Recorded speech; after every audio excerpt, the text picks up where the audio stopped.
ఈ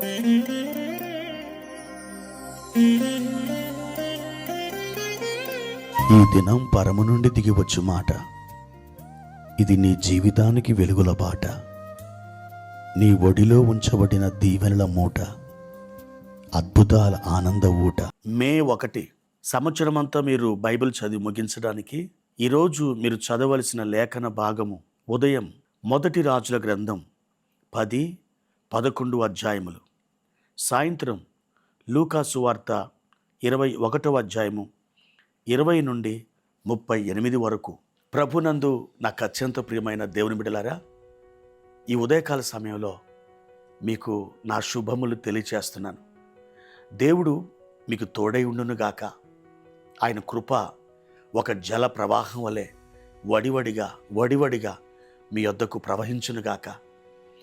ప్రియ సహోదరి సహోదరుడా, ఈ ఉదయకాలం ప్రభు నిన్ను నూతనమైనటువంటి మార్గంలో ఆయన తోడుకొని వెళ్ళబోతున్నాడు. దేవుడు గడిచిన నెలంతా చక్కగా మిమ్మల్ని కాపాడి ఒక క్రొత్త నెలలోకి మిమ్మల్ని తోడుకొని వచ్చాడు.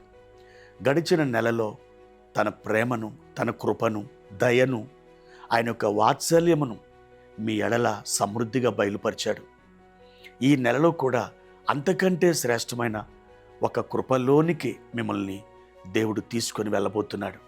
ఆయన వాత్సల్య సంపూర్ణుడు. ఎన్నడూ కూడా మీ ఎడల ఆయన వాత్సల్యము తరగదు. ప్రియ దేవుని బిడ్డలారా, ఈ నూతన మాసంలో ప్రభువారు చాలా అద్భుతంగా మిమ్మల్ని నడిపించబోతున్నారు. మీకు కొన్ని కార్యాలు ఆయన జరిగించబోతున్నారు. మీ నిరీక్షణ సఫలం కాబోతుంది.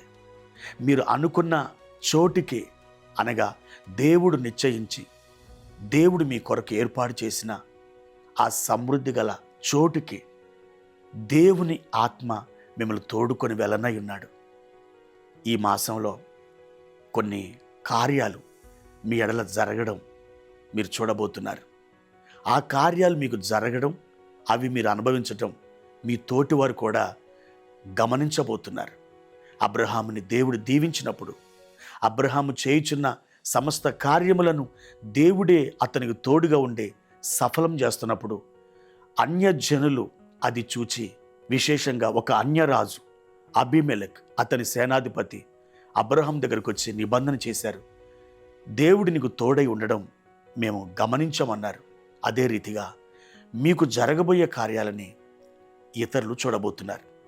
ప్రియ దేవుని బిడ్డలారా, ఈ ఉదయకాలం ఒక వాగ్దానాన్ని ప్రభు తన యొక్క నడిపింపు ద్వారా ఇచ్చిన మాటను చదువుకుందాం.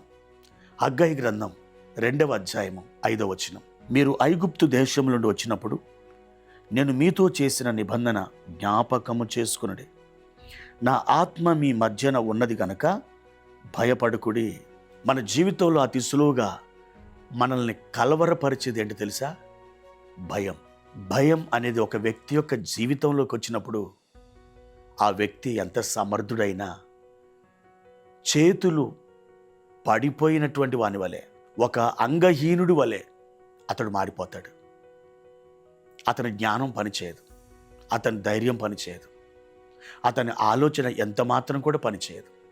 ప్రియ దేవుని బిడ్డ, అయితే ఏ భయమైతే ఒక మనుషుణ్ణి అదరగొడుతుందో, ఏ భయమైతే ఒక మనుషుణ్ణి కృంగదీస్తుందో, ఏ భయమైతే ఒక మనుషుణ్ణి నిరాశలోనికి క్రూరముగా ఈడ్చుకొని వెళ్తుందో, ఆ భయమును గురించి దేవుడు మాట్లాడుతున్నాడు.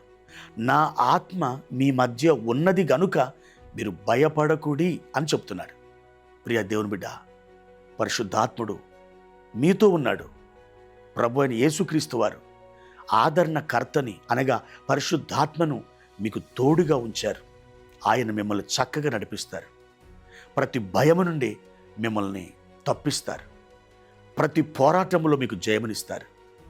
ప్రతి ఇరుకైన పరిస్థితుల్లో ఆయన తానే కలుగు చేసుకొని విశాల మార్గంలో మీ పాదాలను నడిపిస్తారు. మీ యొక్క చెమ్మగిలిన కన్నుల్లో నుండి ఒక కాంతి రేఖలు ప్రకాశించేటట్టు పరిశుద్ధాత్ముడు మిమ్మల్ని నడిపించబోతున్నారు. ప్రియ దేవుని బిడ్డ, ధైర్యం వహించండి. ఆయన ఆత్మ మీతో కూడా ఉన్నాడు. ఆయన మిమ్మల్ని నడిపించబోతున్నారు. ఆయన యందు నిరీక్షణ ఉంచండి. ఈ నెలంతయు దేవుని ఆత్మ మీతో ఉండి చక్కగా మిమ్మల్ని నడిపిస్తారు. మీరు ఆయన యందే నిరీక్షణ ఉంచి ప్రార్థన పూర్వకంగా ముందుకు సాగిపోండి. ప్రభు కృప మీకు తోడైనగాక. ప్రార్థన. ప్రియమైన తండ్రి, మీ ఘనమైన నామానికి వందనాలు. ఈ ఉదయకాల సమయంలో ప్రభా, మీ ఆత్మను మాకు తోడుగా ఉంచినందుకు వందనాలు.